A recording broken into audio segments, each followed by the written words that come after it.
Fantasy writer. আমি বাংলাদেশে প্রথম মৌলিক dark young adult fantasy series লিখছি, দ্য ব্ল্যাক মুন সিরিজ। তো পাঞ্জেরি থেকে, অর্থাৎ পাঞ্জেরি পাবলিকেশনসের প্যাভিলিয়ন নাম্বার 29-এ আমার সেই সিরিজ দ্য ব্ল্যাক মুন সিরিজের প্রথম পর্ব দ্য ব্ল্যাক মুন, দ্বিতীয় পর্ব দ্য ডার্ক লাইট থাকছেই। সেই সাথে এবার এসছে urban fantasy white magic life off day. এছাড়া হরকরা প্রকাশন থেকে এসছে অনুকবিতার বই, ফিলোসফিক্যাল অনুকবিতার বই, স্বল্প দৈর্ঘ্য গল্প। যত দিন যাচ্ছে মানুষ তত বই পড়ার প্রতি ঝুঁকছে। একটা সময় ছিল সবাই বলতো যে পাঠক কমে গেছে, আমি বলবো পাঠক কমেনি, পাঠক বেড়েছে। এটা হচ্ছে অপপ্রচার। কারণ দেখেন যেভাবে ভিড় হয়, যদি পাঠক না থাকতো তাহলে এত ভিড় হতো না। বরং এখন যুগের সাথে তাল মিলিয়ে নতুন নতুন গল্প বেরোচ্ছে, মানুষ নতুন নতুন ভাবে লেখাগুলোকে ফুটিয়ে তুলছে, লেখায় অনেক নতুনত্ব আসছে। তো আমার কাছে মনে হয় যত দিন যাচ্ছে বইমেলা আরও বেশি প্রাণ পাচ্ছে।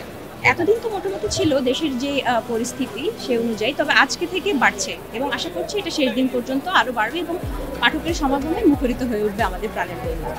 আপনাকে সবাই ফ্যান্টাসি রাইটার হিসেবেই জানে। আপনার যারা ভক্ত আছে বা যারা আপনার লেখা পড়ে তাদের উদ্দেশ্যে কিছু বলতে চান? তাদের উদ্দেশ্যে বলবো ফ্যান্টাসির জগতে থাকুন, ফ্যান্টাসি ভাবুন। কারণ হচ্ছে আমাদের যাপিত জীবনে আমরা সবসময় এত টানাপোড়েনের ভিতর থাকি, আমাদের একটু মানসিকভাবে রিল্যাক্স হওয়ার দরকার, আর সেটাই করতে পারে ফ্যান্টাসি বইগুলো।